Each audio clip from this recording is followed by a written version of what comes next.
नमस्कार, फाइटर समाचार में आपका स्वागत है। पेश आज 20 मई शाम 4 बजे राजस्थान की खास खबरें।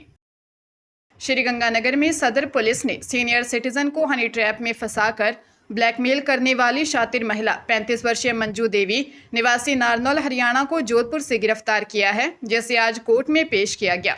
एसपी हरिशंकर के अनुसार आरोपी महिला का पुराना आपराधिक रिकॉर्ड है और वह लोगों को हनी ट्रैप का शिकार बनाकर देह व्यापार व ब्लैकमेलिंग करती थी।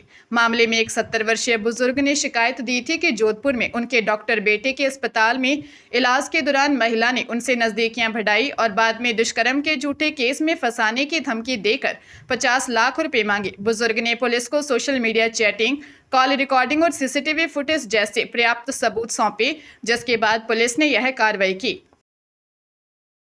नीट 2026 पेपर लीक मामले में सीबीआई की जांच के दौरान लातूर के रेणुकाई कैरियर सेंटर और उसके संचालक शिवराज रघुनाथ मोटे गांवकर के पेपर लीक नेटवर्क से पुराने रिश्तों का सनसनीखेज खुलासा हुआ है। सीबीआई को संकेत मिले हैं कि पिछले साल नीट 2025 का पेपर भी परीक्षा से पहले इस कोचिंग तक पहुंचा था। जांच में पता चला है कि उस बैच के 19 छात्रों का चयन दिल्ली, हैदराबाद, भोपाल और वाराणसी सहित देश के विभिन्न एम्स संस्थानों में हुआ था। मोटे गांवकर अमीर और औसत से बेहतर पढ़ाई वाले छात्रों को निशाना बनाकर उनके परिजनों से डील करता था और परीक्षा से आखिरी 15 दिन पहले 1-on-1 मेंटरिंग कोर्स की आड़ में उन्हें लीक पेपर के सवाल रटवाए जाते थे। सीबीआई को इसके वीडियो भी मिले हैं। करीब 1500 करोड़ की संपत्ति का मालिक मोटे गांवकर पुणे की ब्यूटिशियन मनीषा वाघमारे के जरिए मुख्य नेटवर्क से जुड़ा हुआ था।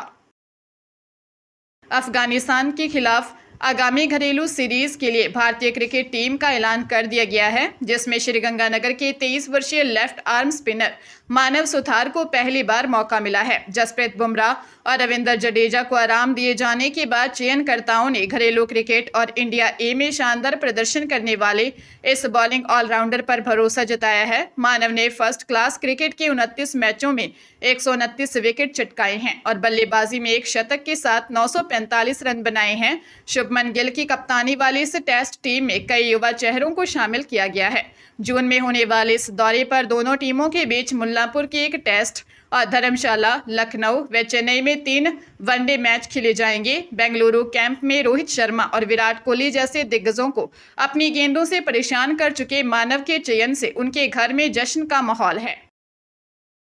राजस्थान समेत गुजरात और मध्य प्रदेश में सड़क हादसों के नाम पर फर्जी बीमा क्लेम का एक संगठित नेटवर्क सक्रिय है, जिसमें दलाल, फर्जी गवाह, वाहन मालिक और कुछ मामलों में अस्पताल व पुलिसकर्मी मिलकर इस पूरी कहानी तैयार करते थे।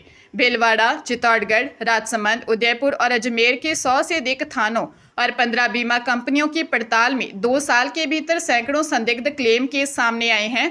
जांच में पता चला कि कहीं 50 किलोमीटर दूर चल रही गाड़ी से एक्सीडेंट दिखाकर 32 करोड़ का क्लेम लगाया गया, तो कहीं एक ही टेम्पो को 8 हादसों में इस्तेमाल किया गया। राजसमंद के देवगढ़ में 7 मार्च 2026 को 50 लाख रुपए के बीमा क्लेम के लिए एक व्यक्ति की हत्या कर शव सड़क किनारे फेंकने का सनसनीखेज मामला भी सामने आया, जिसमें पुलिस ने 4 आरोपियों को गिरफ्तार किया है। केंद्रीय जांच एजेंसी सीबीआई ने राजस्थान हाईकोर्ट के निर्देश पर जोधपुर के कुड़ी थाने के तत्कालीन थानाधिकारी और पुलिसकर्मियों के खिलाफ केस दर्ज कर जांच शुरू कर दी है। पुलिस पर जनवरी 2025 में एक फर्जी कॉल सेंटर पर दबिश के दौरान बिना एफआईआर युवतियों को रात भर थाने में रखने, फर्जी दस्तावेज बनाने और सीसीटीवी फुटेज डिलीट करने का आरोप है। दूसरी ओर भ्रष्टाचार निरोधक ब्यूरो कोटा इकाई ने वर्ष 2013 के एक चर्चित मामले में कार्रवाई करते हुए प्रतापगढ़ में प्रधानमंत्री ग्रामीण सड़क योजना के तहत खटिया निर्माण सामग्री का उपयोग करने व बिना काम किए करीब 11,78,000 रुपये हड़पने के आरोप में 3 तत्कालीन अधिशासी अभियंताओं सायरमल मीणा, एनएल परमार, गिरधारी लाल वर्मा और ठेकेदार विनोद केडिया को गिरफ्तार कर जेल भेज दिया है। श्रीगंगानगर जिले के अनूपगढ़ की प्रेमनगर निवासी 28 वर्षीय सुनील कुमार को 1102 करोड़ रुपए की अंतर्राष्ट्रीय साइबर ठगी के मामले में गिरफ्तार किया गया है। साइबर थाना प्रभारी इंस्पेक्टर सतवीर मीणा ने आरोपी को अदालत में पेश कर 21 मई तक रिमांड पर लिया है। आरोपी अनूपगढ़ में 3 SIM distribution point of sale चलाता था, जहां वह कम पढ़े लिखे लोगों को फ्री सिम का लालच देकर उनकी मल्टीपल केवाईसी करता और चुपके से अतिरिक्त सिम एक्टिवेट कर साइबर ठगों को बेच देता था। जोधपुर कमिश्नरेट की साइबर एक्सपर्ट टीम और भारतीय साइबर क्राइम समन्वय केंद्र की जांच में सामने आया कि इन सिम कार्ड का इस्तेमाल कंबोडिया में बैठकर मलेशियाई गिरोह द्वारा देशव्यापी ठगी के लिए किया जा रहा था। पुलिस ने सिंगापुर की रिचार्ज कंपनी के डेटा से छानबीन कर इस बड़े नेटवर्क का भंडाफोड़ किया है और अब आरोपी से उसके सहयोगियों की पूछताछ की जा रही है। सीकर में पोक्सो कोर्ट ने 7 साल की मासूम बच्ची से दुष्कर्म करने वाले आरोपी को 20 साल की कठोर कारावास की सजा सुनाई है। साथ ही आरोपी पर 30,000 रुपये का जुर्माना भी लगाया है और पीड़िता को प्रतिकर स्कीम के तहत 3 लाख रुपए की आर्थिक सहायता दिलवाने के आदेश दिए हैं। लोक अभियोजक भवानी सिंह जैठी के अनुसार घटना मार्च 2023 की है, जब पीड़िता के चाचा ने मामला दर्ज करवाया था। आरोपी मासूम के मामा के साथ ही काम करता था और उसने बच्ची को अपनी हवस का शिकार बनाया। पुलिस ने मामले की तत्परता से जांच करते हुए आरोपी को गिरफ्तार किया और मई 2023 में कोर्ट में चालान पेश किया। सुनवाई के दौरान अभियोजन पक्ष की ओर से 20 गवाह और 29 दस्तावेजी साक्ष्य पेश किए गए, जिनके आधार पर कोर्ट ने आरोपी को दोषी करार देते हुए यह सख्त सजा सुनाई है। आईपीएल 2026 के लीग स्टेज में सिर्फ 6 मैच बाकी हैं और प्लेऑफ की रेस रोमांचक हो गई है। मंगलवार को लखनऊ सुपर जायंट्स को हराकर राजस्थान रॉयल्स 13 मैचों में 14 पॉइंट्स के साथ पॉइंट्स टेबल में टॉप 4 में पहुंच गई। राजस्थान को प्लेऑफ का टिकट पक्का करने के लिए 24 मई को मुंबई इंडियंस के खिलाफ अपना आखिरी मैच जीतना होगा। दूसरी ओर पंजाब किंग्स लगातार 6 मैच हारकर 5वें स्थान पर खिसक गई है और उसे आगे बढ़ने के लिए लखनऊ से जीत के साथ राजस्थान की हार की दुआ करनी होगी। रॉयल चैलेंजर्स बेंगलुरु 18 पॉइंट्स के साथ टॉप पर बरकरार है और प्लेऑफ के लिए पहले ही क्वालिफाई कर चुकी है। वह गुजरात टाइटंस और सनराइजर्स हैदराबाद 16-16 पॉइंट्स के साथ दूसरे व तीसरे स्थान पर है और दोनों में टॉप 2 के लिए जंग जारी है। कोलकाता, चेन्नई और दिल्ली की राह अब काफी मुश्किल नजर आ रही है। झालावाड़ जिले के मनोहर थाना क्षेत्र के आंवलहेड़ा गांव में 6 से 7 नकाबपोश बदमाशों ने एक सराफा व्यापारी के घर धावा बोलकर लूटपाट की। सरोला कला में हुई करोड़ों की डकैती के महज 4 दिन बाद हुई इस वारदात से ग्रामीणों में भारी दहशत है। बदमाश छत के रास्ते घर में घुसे और कमरे में सो रही वृद्धा उमा देवी और उसके 15 वर्षीय पोते प्रतीक को हथियार दिखाकर बंधक बना लिया।